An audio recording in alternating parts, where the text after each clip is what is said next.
Good evening. We are back to the study of the Spirit's book, and book 2, chapter 8. Today we are going to start a series of challenging items, starting with lethargy and catalepsy, and then we go into somnambulism. Before we go to the book, I brought some definitions, medical definitions of both lethargy and catalepsy, because I think it's important for us to understand what is meant and what does it mean and how can we understand better, okay? So I'm going to share here and ask Philip to read. It's just one page.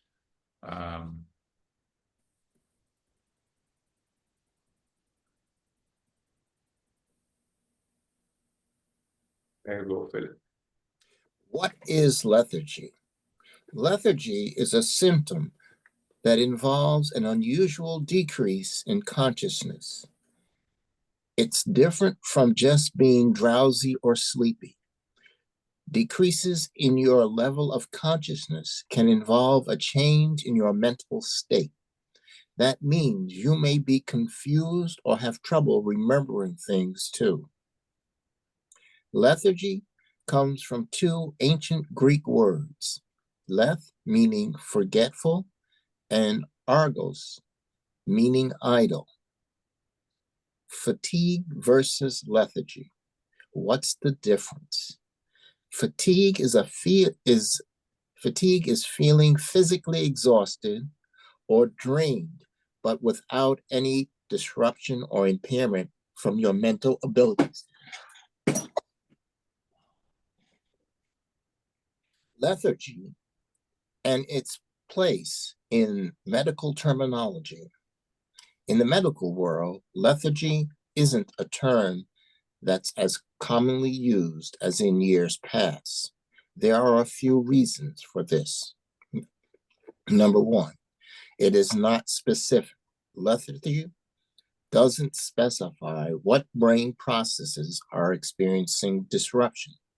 It can involve energy level changes, memory problems, reduced thinking ability, a lack of awareness or responsiveness to the world around you, trouble concentrating, or other changes. 2, it's not precise. Consciousness ranges from being in the deepest coma to being completely awake, alert, and oriented. Lethargy falls somewhere in between, but there's no way to pinpoint its exact location in that range. Number 3, it's confusing. As noted earlier, people commonly use lethargy as a catch-all term. Using it in a medical context can lead to a miscommunication if anyone interprets it differently than it was originally intended. Thanks. And just a definition of catalepsy. A neurological condition characterized by rigid body posture, loss of voluntary movement, and a decreased response to external stimuli. Okay, so I brought this so we clearly understand first, when the common the common use of the word lethargy nowadays is much more related to fatigue than to what Kardec meant at the time, which is what we are going to discuss here, which is a state of quasi-death. So that's what we're talking about. Okay, so I'm going to stop sharing here, and we are going to the Spirit's book.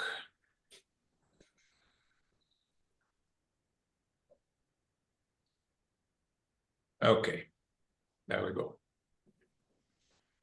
Lethargy and catalepsy, apparent death. Patients who experience lethargy usually see and hear what takes place around them, but are unable to express themselves verbally. Is it through the eyes and ears of the body that these impressions are received. No, they are received by the spirit. The spirit is conscious, but cannot express itself. Why is it unable to express itself? The state of its body prevents it. This unusual state of the spirit's organs proves that human beings are something more than their bodies, since the body is no longer functioning and yet the spirit acts.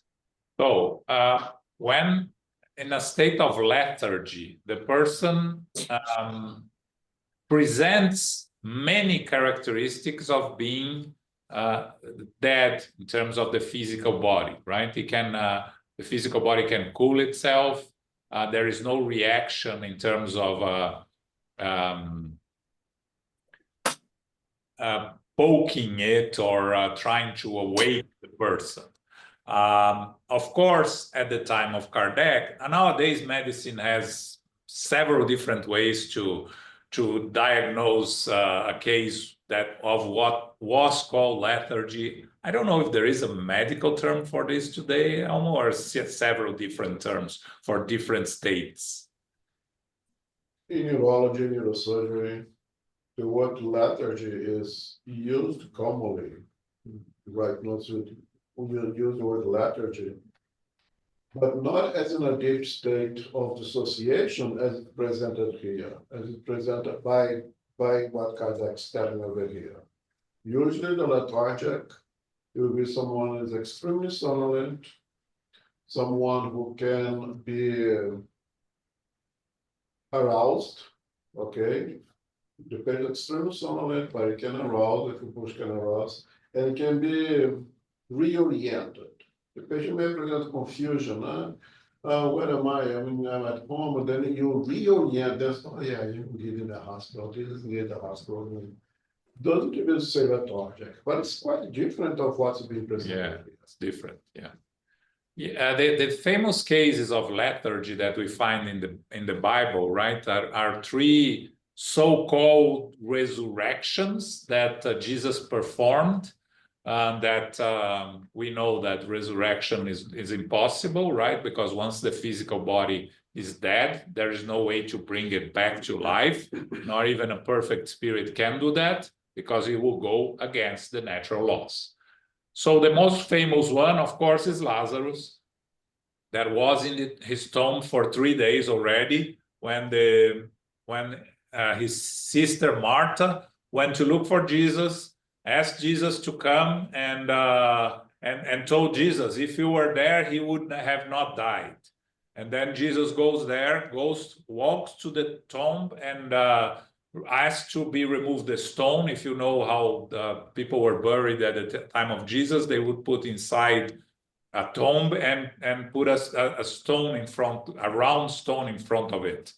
And Jesus asked to remove the stone and asked Lazarus to come and walk out of the tomb.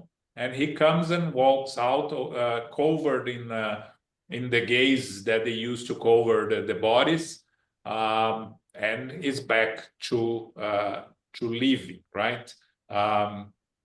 There is arguments if he was already in a state of decomposition or not. It is possible that the body can start showing signs of decomposition, right, in some of these more severe cases of lethargy, as explained here in Spiritism, right? That's more deep cases. I don't want to go ahead, but there is more catalepsy than lethargy. There'll be more catalepsy than that. Catalepsy that it mimics death. Someone even the smells and everything in some cases. Yeah. It's the case of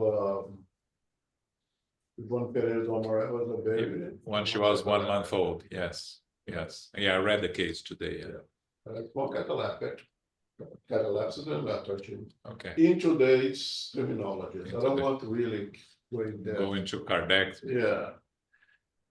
The second case of the time of Jesus is the daughter of Jairus. She was a 12-year-old girl that was considered to be dead by people of the time. And again, remember, we're talking about 2000 years ago, so the diagnosis was pretty much trying to listen to the heart, right? And see if the heart was beating. And in the state of lethargy, it can be very difficult to hear the heart beating because all the movements are very reduced, especially if you don't have the knowledge of where to listen, right? So Jesus goes to the house of Jairus and heals the daughter, brings her back to life. She wakes up and starts walking. That's the second case of the so-called resurrections of Jesus. And the third one was the son of the widow of Naim. Naim is a place, it's not an individual. That also Jesus went there. It's less described, but Jesus went there and he was also in a state of lethargy, considered to be dead by those around him. And Jesus brings him back to life, so to say. But these are cases, again, there are no miracles according to Spiritism. There are no derogations of the natural law, because if the natural law is perfect, then you cannot derogate, because if you could derogate, it wouldn't be perfect. If it's perfect, you cannot derogate. So what it is, what we call miracles, is something that we still don't know how to explain. So all these cases of Jesus, they were called miracles because Jesus was able to resurrect these individuals, but we know that it's not the case. Now, going back to the question here, again, we are spirits with a spiritual body, with a physical body. All the sensations are felt by the spirit. Even when the pain of the physical body is felt by the spirit. Of course, the pain happens in the physical body, goes to the physical brain, but if you disconnect, the spirit from the physical body, the spirit doesn't feel any pain. It can receive impressions. So the spirit is conscious. It cannot express itself when it's in a state of lethargy, but it receives the impression through the perispirit, not through the eyes and ears of the physical body. And then the second question, why it's unable to express itself? Because it's a state of lethargy. And so the human, the physical body is unable to express itself in this state. Of course, medicine knows a lot more today about it, but at the time of Kardec, still was very unknown the details, the medical details of these cases. There are several descriptions of people that were literally buried alive because they were probably in a state of lethargy, of catalepsy. There are more than one case described of them opening the casket and finding signs of the body have moved and some scratches in the casket, which is really something. Now, in the Spiritist Review, I read a very interesting case that this young girl that was raised by her grandmother, and the grandmother dies, and is placed in the casket, and he was there prepared to be buried. The girl is by herself there, sitting inconsolable, and then she's outside the place, right? And she hears her grandmother calls her, and she goes there. The grandmother sits on the place that she was in the casket, and tells the granddaughter something that was important for her not to tell anyone about, something that was very important for her, safe, for being safe, for not running risk. We don't know what it was. And then the spirit that communicates in the Spiritist Review tells that this was not a case of lethargy or catalepsy, that the grandmother was dead, but the granddaughter saw a materialization-like type of her, so she was able to communicate with her grandmother. Her grandmother desired so much to leave this last message to the daughter, and the daughter was so connected to the grandmother in terms of grieving and everything that she had a medium mystic experience or a psychic experience in connecting with the grandmother and receiving the message from the grandmother. But the grandmother it was not a case of lethargy. I thought it was very interesting also. It's in the Spiritist Review, one of them. Well, we'll talk about Ivone Pereira later on when we talk about catalepsy. 423. While the body is in a state of lethargy, can a spirit fully separate from the body, giving it all the visible indications of death, and then come back and inhabit it? The body is not dead when experiencing the state of lethargy. The vitality in the body is dormant. However, it still maintains some of its functions. Its vitality is dormant, but it is not extinguished, and a spirit is tied to its body as long as it is alive. Once the links that bind them are broken by real death and decomposition of the physical organs, the separation is complete, and the spirit never returns to that body. When one who is apparently dead comes back to life, it is because death was not fully completed.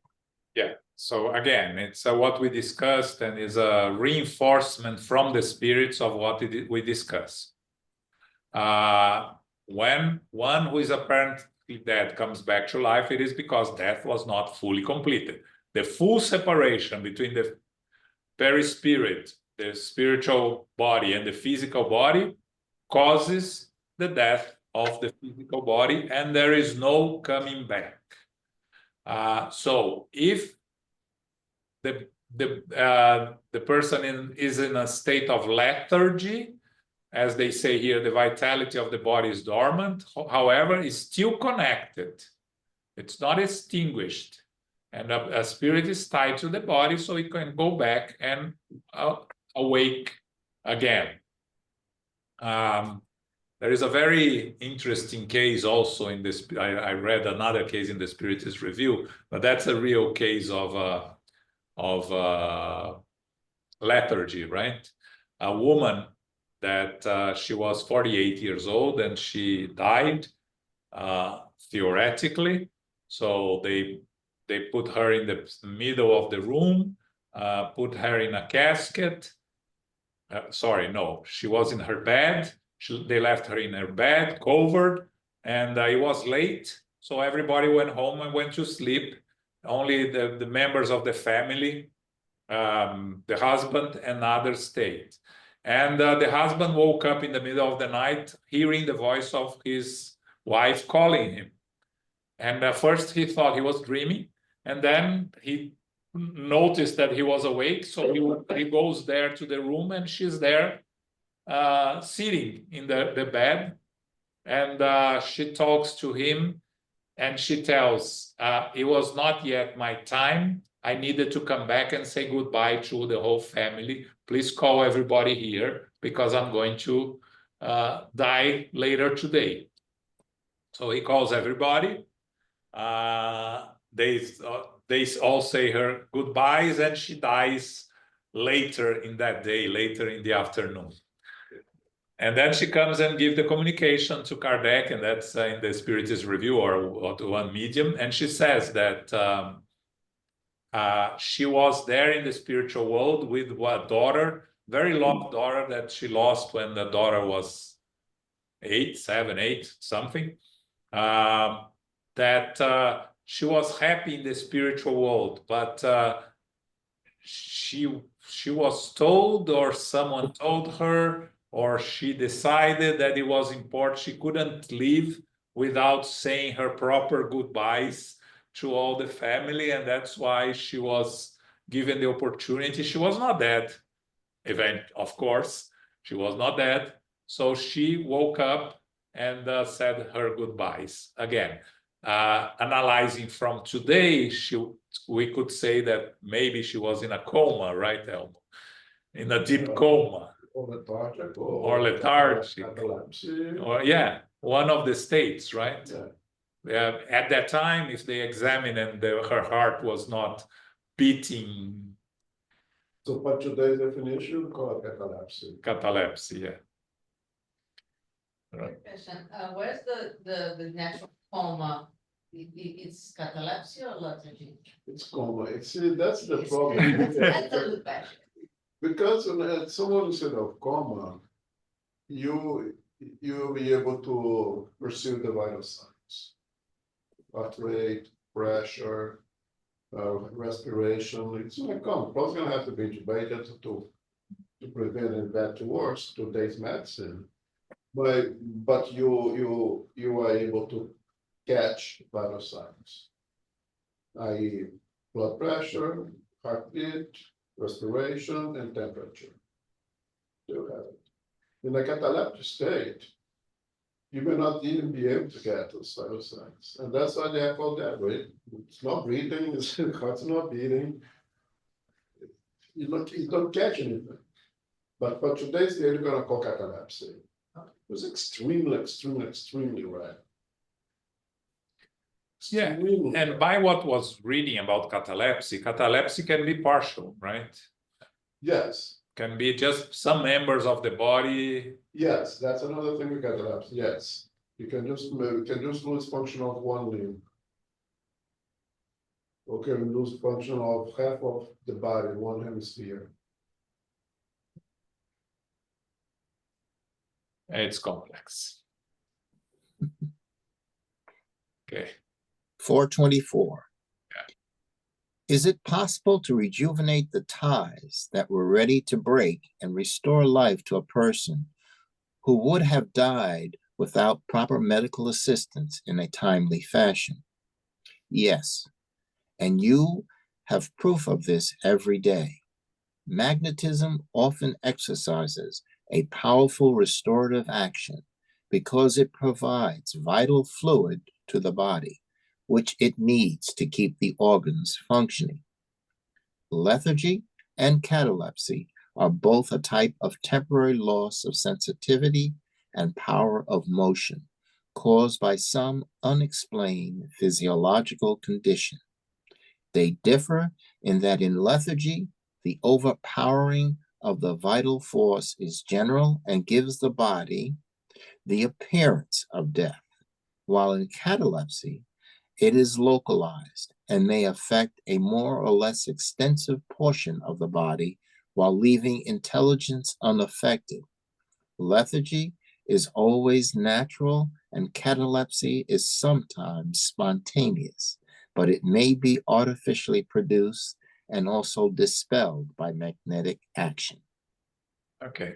So here, of course, here the spirits talk about magnetism, right? That is also known as mesmerism.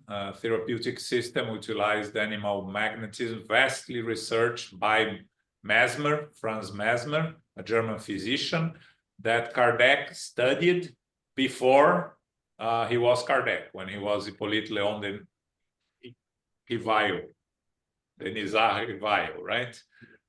He was studied mesmerism and it was very interested. So when it comes to spiritism, he brings the concepts that he have learned from magnetism into spiritism. What we use nowadays in passes, we don't find passes in the codification, but it is a transference of spiritual and magnetic fluids from the pass giver to the pass receiver. So both lethargy and catalepsy, as Kardec says, temporary loss of sensitivity and power of motion. That's very important.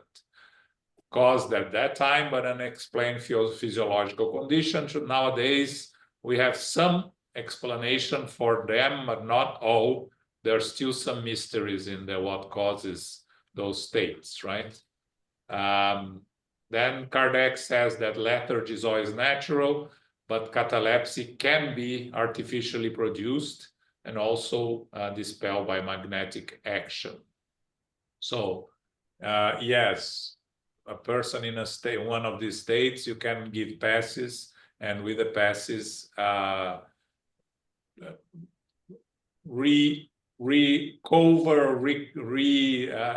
strengthen the ties between the physical and the spiritual body, because the ties were not broken, they are just weakened, and you can strengthen the ties. If the ties are broken, there's nothing we can do. The physical body is dead. Okay? I hope it helped you guys understand a little bit about these two aspects in terms of what was said at the time of Kardec and what we know today. If anyone has any final questions on this or no? Comments, questions? No? Okay, now we go to another complicated subject, which is somnambulism, right? Which is also a very difficult subject to understand. We've been trying to do this for many, many times, and we're still trying to learn more about it. And again, there is somnambulism and there's sleepwalking. They are not the same thing, but you can be a somnambulist and not sleepwalker.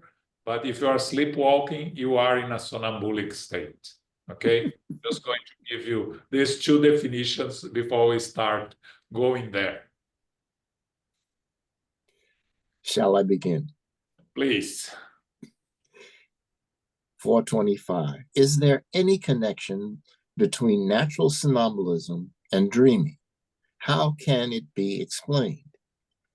In somnambulism, the soul has more independence and its functions are more developed than when dreaming. It feels perceptions that it does not have while dreaming, which is an imperfect form of somnambulism. In somnambulism, the spirit is in total possession of itself. The physical organs suffer from a type of catalepsy and are no longer receptive to external impressions. This state most frequently occurs during sleep because the spirit is then able to free itself from the body, which enjoys the repose that is indispensable to matter. Somnambulism occurs when the spirit of the sleeper is determined to do something that requires the body. It uses the body in the same way that spirits use a table or any other material object to produce physical manifestations, or a human hand to produce written communications. When a human being is conscious of a dream, his or her body senses related to memory are beginning to wake up. In dreams that we are conscious of, the sensorial organs, including those related to memory, begin to awaken and imperfectly receive the impressions produced by objects or external causes and communicate them to the spirit. The spirit, also in a resting state, only perceives confused and often disconnected sensations and without any apparent reason, oftentimes further muddled with vague memories of either the present life or previous ones. It is easy to understand why somnambulists do not remember their visions and why most have no rational meaning. I say most because dreams are sometimes the consequence of a specific memory of events that have occurred in one of your former lives, or even a sort of premonition of the future. Let's read the next one because it has everything to do with this. So it's short. 426. Is there any connection between magnetic and natural somnambulism. They are the same thing, only one is artificially induced. You have to raise it.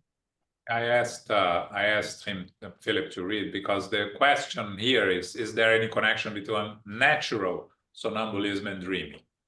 So we know that there is artificial somnambulism, which is a type of hypnotism, right? The person enters into an altered state of conscience, meaning the physical body is induced to sleep, and the person, the spirit, has an experience in the spiritual world. So, dreaming, we talked about it last week, right? We go to sleep a couple of weeks ago. We go to sleep, we disconnect from our physical body. We have experiences in the spiritual world, different types of experiences depending on our vibrations, on our concerns, on everything else. Sometimes it's just our brain rehashing what's happening to the day, the confused dreams. Now, somnambulism is not dreaming. As Kardec explains here, it is this, the soul has more independence and its functions are more developed than when dreaming. Meaning, the spirit, when it's dreaming, it's basically in a more confused state of mind than a spirit in a somnambulic state, okay? Again, the word somnambulism, if you are going to look for it in any modern definition or Wikipedia or anything like that, you're going to find that somnambulism is a synonym of sleepwalking. Because the more science does not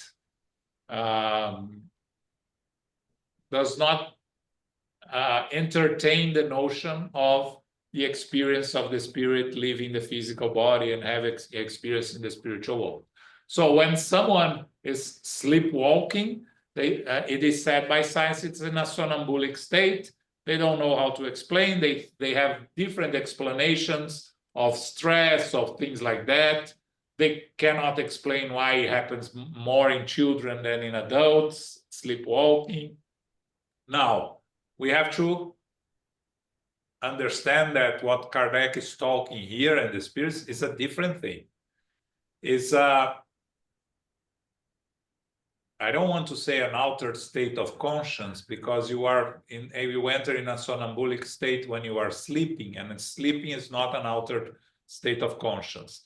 But somnambulic state is also not a dream state. So the spirit has experiences in the spiritual world, fully aware of the experiences it has. So it can go to a place, it can meet people. The difference is, because the somnambulic state, in a dream, you bring your experience to your physical brain and you remember a little bit of it, part of it, more of it, you remember. In a somnambulic state, most of the times you don't remember what happened when you were there, when you wake up. A somnambulic person, you can sit and talk to the person, and the person will describe what he or she is experiencing in the spiritual world, give messages, give advice, and then when he wakes up, he doesn't remember anything. You tell the person what she or he has told you, and they can even say things that the incarnated being is not aware. Why? Because you expand yourself in the spiritual world, you have access to you as eternal spirit, and there are some things of you as an eternal spirit that are not in the physical body, the subconscious, the unconscious. So the experiences of previous existences that you can engage with people that, that you had experiences in previous existence. So, sleepwalking, the second part here, he explains, somnambulism occurs when the spirit of the sleeper is determined to do something that requires the body. It uses the body in the same way the spirits use a table or any material object. So you are experiencing, you are in a somnambulic state, but you, for whatever reason, you need your physical body. And you use your physical body. That's why you don't remember. The sleepwalking, they go walking, they leave the house, you know, people have to lock their doors and things like that, right? And when they wake up, they don't remember. Why they use their physical body? Because they thought that they needed the physical body for one thing or another. That's why how the sleepwalking happens. But you can be in a somnambulic state and not sleepwalking, according to what we are studying Kardec, all right? The spirit can have vague memories of the experiences, yes, because again, it's one spirit, it's not two. So it comes back, reconnects with the physical body, wakes up. It can bring some of the recollections of the experiences in the spiritual world, but it will be probably less than you will remember a dream, okay? It's confusing, but you have something to add here? No. No. Anyone has any questions here? Yes, well, I have one question. You just described somebody who in a somnambulistic state. Did I hear you say that this person could tell about the spiritual world experiences and give messages? Yeah. But is this not specifically a medium then? It's just someone in that. A psychic ability, right? Okay. You experience things in the spiritual world and you are describing what you experience. So you are not being an intermediary. So it's not a mediumistic ability, it's a psychic ability. But yes, let's say in the case of induced somnambulism, right? Or that the best analogy we have is with hypnotism, right? You induce the person to enter into a somnambulic state, and you talk to the person, and the person describes what's happening with him or her in the spiritual world. Oh, I'm seeing here, this and that. I'm seeing this place there's a lot of people. This is a sort of a hospital. I'm seeing a lot of people being treated here. It's describing what it is seen there somewhere in the spiritual world. And it can even describe experiences of their own past, right? Okay. I met this lady that was my mother in the previous existence. She's telling me this and that, or can even bring messages from the spiritual world. This happens also.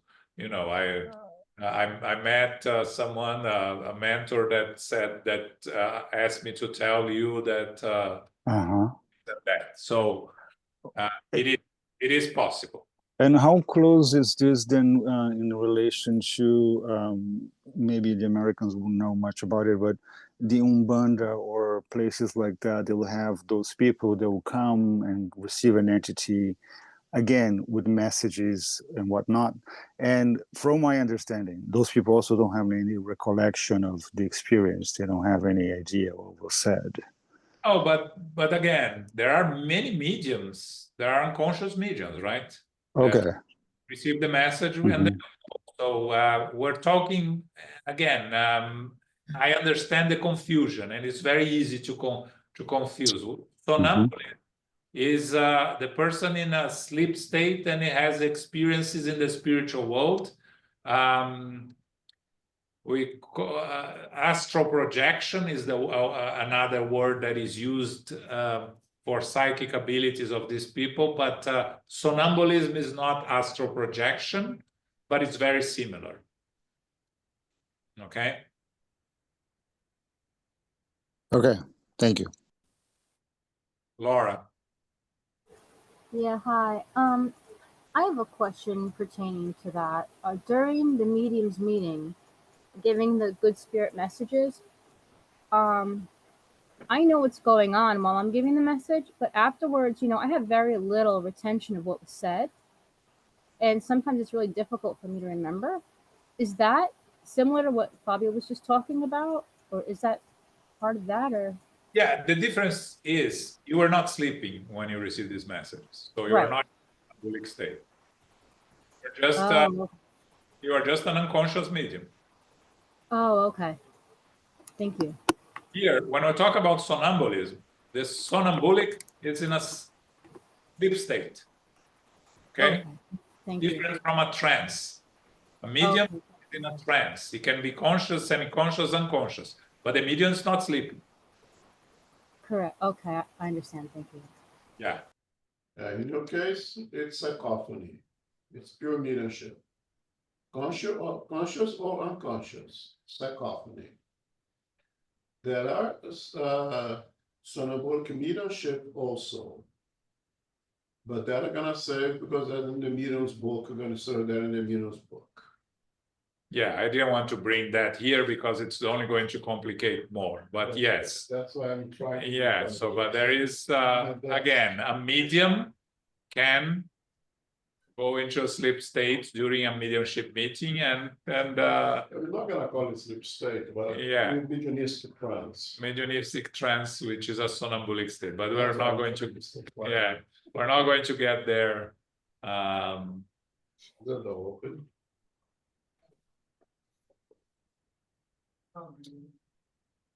Okay. 427. Yes. What is the nature of the agent called magnetic fluid?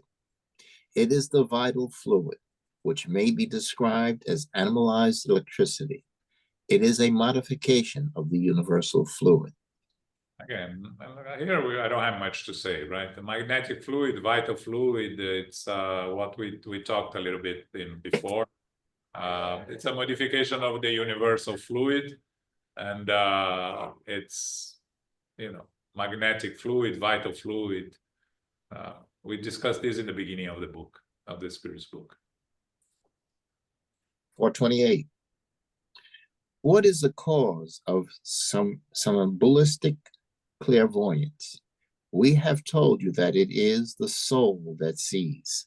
Again, the physical body is in a sleep state. The spirit is having an experience in the spiritual world and is seeing things that is happening in the spiritual world. That is clairvoyance. Mediumistic or psychic abilities, clairvoyance, is the medium in a trance state experiencing things in the spiritual world. Somnambulistic clairvoyance is a person in a sleep state with describing what is seen, he or she is seeing in the spiritual world. Not much difference. Let's not try to try to understand the differences between a medium and a somnambulic state, because it's only going to complicate our thoughts. It's just we're trying to go over the somnambulic here, but there is a lot of things that are very similar to mediumship. But mediumship, again, is a trance. The medium is in a state of trance. 429. How can the somnambulist see through dense bodies? Bodies are only dense to your rudimentary senses and organs. We have told you that matter is not an obstacle for a spirit, since it can freely pass through it. Somnambulists often tell you that they see through their forehead, knee, and so on. And because you are bound to matter, you do not understand that they can see without their receptor organs. However, when your ideas influence them, they may be fooled into believing that they actually need these organs. If left to their own devices, they would understand that they see through every part of their bodies, or rather, that their vision is completely separate from the body. Again, the spirit is the one who sees and uses the spiritual body, the perispirit, to see. And we know that the sensations in the perispirit is spread throughout the body. It's not located. Because we are so conditioned to see through our eyes, we think that when we are in the spiritual world, we are seeing through our eyes, but that's not exactly what happens. We see through the perispirit, not through specific organ. Now, I think here is the good time to bring Paco's good friend Edgar Cayce, right? The sleeping giant. I think it's the most famous case of somnambulist that we have in this country. Edgar Cayce would give messages, would give prescriptions in a somnambulic state. He was sleeping, talking to someone that was taking notes, giving prescriptions, giving messages, and he was one of the most famous so-called mediums in this country, right? But he worked in a somnambulic state. Paco. He didn't remember. He did not remember what he was saying after there was. Yes, he didn't remember anything. And actually, he didn't actually believe in many of the things that he did or say, right? Yeah. Yeah. So if you want to research the most famous somnambulist in this country, Edgar Cayce. There is an institute here in New York City. In Virginia Beach. Virginia It's called Association for Research and Enlightenment, ARE. No, but I think here in New York City, there is also some Edgar Cayce. It was on 29th, 30th Street, but I think it's closed now. It's closed now. Okay. Yes, that's correct. Okay. Thanks, Carol. Okay. 430. Since the clairvoyance of somnambulists is derived from their soul or spirit, why do they not see everything, and why do they so often make mistakes? First, low-ranking spirits do not see and understand everything because they still share your flaws and prejudices. Second, as long as they remain attached to matter to any degree, they cannot fully enjoy their spiritual faculties. God has given the faculty of clairvoyance to humankind for a serious and useful purpose, not to learn things that human beings are not permitted to know. This is why somnambulists do not know everything. Yeah. It's very easy for us to understand if we understand the concept that spirits can move anywhere, can communicate through thought, and can see everything in the spiritual world. Now, can all the spirits do that? Of course not. Depends on the level of evolution of the spirit, right? So less evolved spirits will be limited by their lack of intellectual and moral evolvement. So they may bring information from the spiritual world that is not completely true because it's their own interpretation of what they are experiencing or seeing, and they have their own bias, their own limitations. When we talk about, many times we talk about the spirit center, that the spirits, the evil spirits are kept outside. Well, if they can't cross anything, why they can't come inside? Because there are barriers that for them are real barriers that they don't know how to cross the barriers placed by the protecting spirits.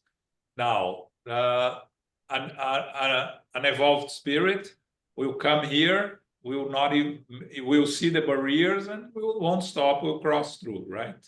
So depends on the degree of evolution of the spirit. It is what the spirit is going to tell us. And of course, we are all inferior spirits and we are subject to make mistakes. Our interpretations, our understanding of what's being shown to us or being told to us, we can misinterpret very easily. We do that every day in our physical lives. You just have to think of the fake news that are so in vogue nowadays, right? A lot of people believe in the fake news that they read, and a lot of people disseminate fake news and deceive many people. So same thing, spirits are just us on the other side. Somnambulist is just us in a sleep state experiencing the spiritual world. So it doesn't make us better or worse than we are here.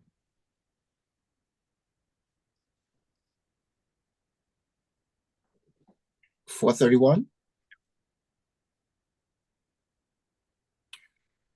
What is the source of a somnambulist's innate ideas, and how can they accurately discuss things that they are unaware of when awake and that transcend their intellectual capacity? Somnambulists may possess more knowledge than you give them credit for, but this knowledge is dormant when awake because their envelopes are too flawed to remember everything they know as spirits. However, what are they essentially? They are spirits who incarnated for a mission, and somnambulism awakens them from their lethargic state. We have repeatedly told you that we are reborn many times. This succession of lives causes somnambulists to lose sight in a new existence of what they may have known in a previous life. When a crisis starts, they recall what they knew once, but sometimes only partially. They have knowledge, but they do not know where it comes from or how they came to possess it. When the crisis is over, their memories fade from the consciousness as they re-enter the physical life. Experience shows us that somnambulists also receive communications from other spirits who tell them what to say and fill in the blanks of what they are missing. This is often witnessed in medical consultations. The spirit of the somnambulist notes a disease, and another spirit indicates the remedy required. This dual action is often obvious to witnesses and is frequently revealed by the somnambulist through expressions such as, "I am told to say," or I am forbidden to say. In the event of the latter, it is always dangerous to persist in trying to obtain information from the somnambulist because we then open the door to flippant spirits who rattle on about everything in complete disregard for the truth. Okay, so this is a little bit complex. Again, we are eternal spirits. When we are incarnated in a physical body, our intellectual abilities are not fully manifested or fully available to ourselves. Our moral qualities are always with us. So a somnambulist in a freer state than in the physical body can access this intellectual knowledge that they have, can access some of the past that they may not remember when they are here in the physical body. So they may say things that the individual, the living individual, does not know. So things they are unaware when awake, and that transcend their intellectual capacity because they are manifesting in a much more free way than when they are incarnated.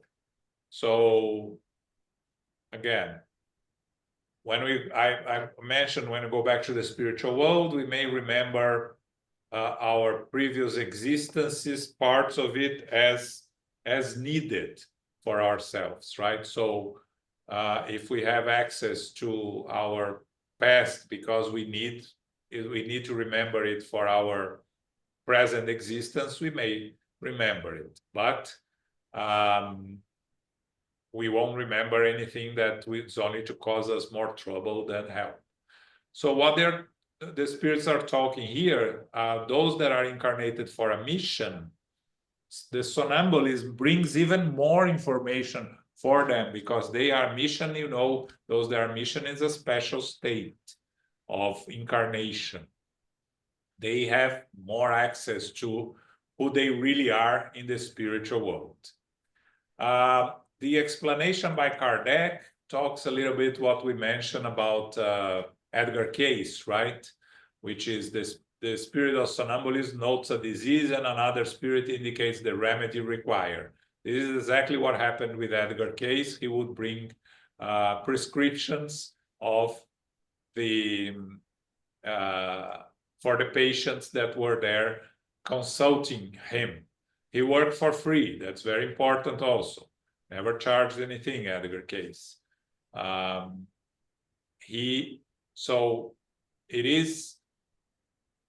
is a, let's say there is someone that understands there. It's not Edgar Cayce that knows the cure in most of the cases, or not the cure, but the remedy, the prescription.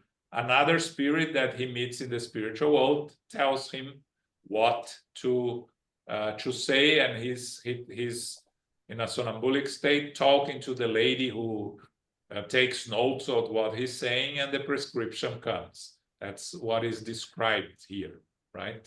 But was that his case? Edgar Cayce? Yes, he was. That's exactly what he did. Yeah. I thought he made a diagnosis and prescribed the treatment himself. He was in a somnambulic state. Yeah, what a somnambulic state. Yeah. So So what's saying here is the case of the kid that is in the Spiritist Review. Oh, that kid in France was illiterate, didn't know anything, but in a somnambulic state, you would make an examination, and the prescription. make a diagnosis, and come out of a treatment. And one day he was able to make the examination, come with a diagnosis, but could not give the treatment, the remedy. And they asked why. And in the somnambulic state, he responded, because the doctor worked with me who tells the treatment is not here today. I don't know if the guy case was the cat. Doctor has made that both things, diagnosis and the treatment. As far as I know, he received, I don't know, Paco, do you know if Edgar Cayce was doing everything? But as far as I know, he received the instructions of the prescription. For somebody else. From somebody else. But I'm not sure. I cannot guarantee. You know, Paco, no? It is my understanding that he will go into that sleeping mode. Okay, he will describe the disease of the person, which is usually by a number. Okay, and then he would give also a prescription to that, a remedy for that. Yeah. But he did not know. Well, upon awakening, he did not know what was happening. There was a lady there, was a Gladys, I forgot her name, that would transcribe everything. She kept, she was like a secretary. Yeah, but I vaguely remember reading somewhere that he received from someone else, but I'm not sure. Maybe I'm wrong. But anyway, it's possible. Carol, anything? Yeah, well, it's quite a marvelous place to visit. You can read every single item that was transcribed and Yes. left in the library. It's quite phenomenal. And as I thought I had heard before, maybe you mentioned it, John, that Edgar Cayce had a prior incarnation. I believe he was a scribe in Egypt, or I've heard that somewhere. I could be completely wrong on that, but I had heard that. I didn't know that, so that's new information. Yeah, so he's been around. It to me sounds logic. Yeah, it would be reasonable, I think. Well, that's documented in the library, by the way. Oh, it is. All the conditions and the prescriptions. Oh, all of them, to the detail. It's unbelievable. I mean, it's quite amazing. It is, yeah. All right. Thanks. Thanks, Carol. Thanks, Paco. Okay, we will continue next week. We still have some more questions to go on somnambulism. It's easy subject, and then we go to ecstasy, which is another complicated subject.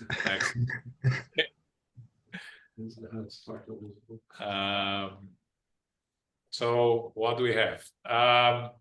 This Saturday, we have a lecture by Claudio Filho. He's from, I believe, from San Francisco. He's going to talk about a very interesting subject. Are we going backwards? That's something that a lot of people think nowadays, right? That we are going backwards. So he's going to discuss that according to the Spiritist view. Sunday, first Sunday of the month, Action and Reaction, chapter 3. Okay. Book club, chapter 1 and 2 of the book A Light in the Darkness. Okay. We started a new book called A Light in the Darkness. We're going to read 1 and 2. Okay. Carol, can you do our final prayer? Sure. Thank you very much, John. And thank you, Elmo. Thank you, Philip, for reading. And thank you, each one of you, for participating. Infinite Creator and Supreme Intelligence, we give thanks for the opportunity to be together for our studies of the Spirit's book, Book 2, Chapter 8, Lethargy and Catalepsy. Lethargy may express itself in a variety of energetic states. The body is not dead, but may appear that way. Movements are reduced, and the heartbeat may be very difficult to even perceive. The spirit is conscious, but the physical body cannot express itself during lethargy. The full separation of the body occurs when the body and perispirit disconnect and completely begin, and it completely begins the decomposition process. A person in a coma will still have vital signs present. Catalepsy is a temporary loss of sensitivity and power of motion. It may occur, however, spontaneously. In somnambulism, the spirit is in total possession of itself. It is not dreaming, but in modern terminology, it may be labeled sleepwalking. Spirits may be evolved to bring forth advanced knowledge beyond the average state of wakefulness. We give thanks to our spiritual benefactors and the good spirits for guiding and inspiring us this evening. May we receive the love, light, and peace of Christ within us, and for our loved ones, our teachers, our directors, our counselors, the mediums, the workers, and all participants. We pray for inner peace, and especially now for world peace and for those who are suffering in the physical and spiritual worlds. We pray for our center, SGNY, and all spiritist centers throughout the world that they may grow, prosper, expand, and be protected throughout the day and throughout the night. As we close, we humbly ask for safety and protection as we return to our family, friends, loved ones, and co-workers. May we go forth now and be beacons of love, of light, of peace, of service, and charity, which is love in action. May peace and love prevail. So be it.